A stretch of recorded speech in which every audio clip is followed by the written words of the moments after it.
আমার ঘুম এসে পড়লো। নালায়েক মামুন, তোমার ভূত নিকালাসে ঘুমাইতেছে, এখন তুমি কি করবা করো। হ্যাঁ ম্যাম, বাইরে অনেক আওয়াজ হইতেছে, ওর একটু আরামে ঘুমানোর দরকার। আরে বেয়াদবের বাচ্চা, তোরা দুইজন বাইরে গিয়ে হাত উঁচু করে দাঁড়া। বন্ধু, আমি তো ঘুমাইতেছিলাম, কিন্তু ম্যাডাম তোমার কেন বের করলো? তার উপরেও সবাই হাসতেছিল।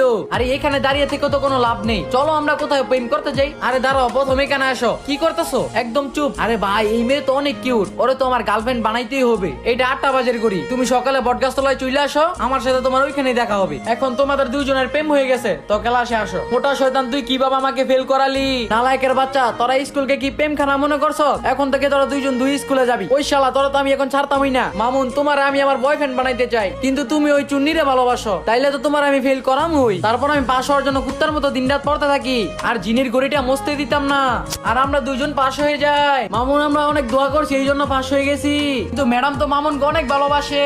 বন্ধুরা, পার্ট 2 তে কি হয় তা দেখতে হলে লাভ কমেন্ট।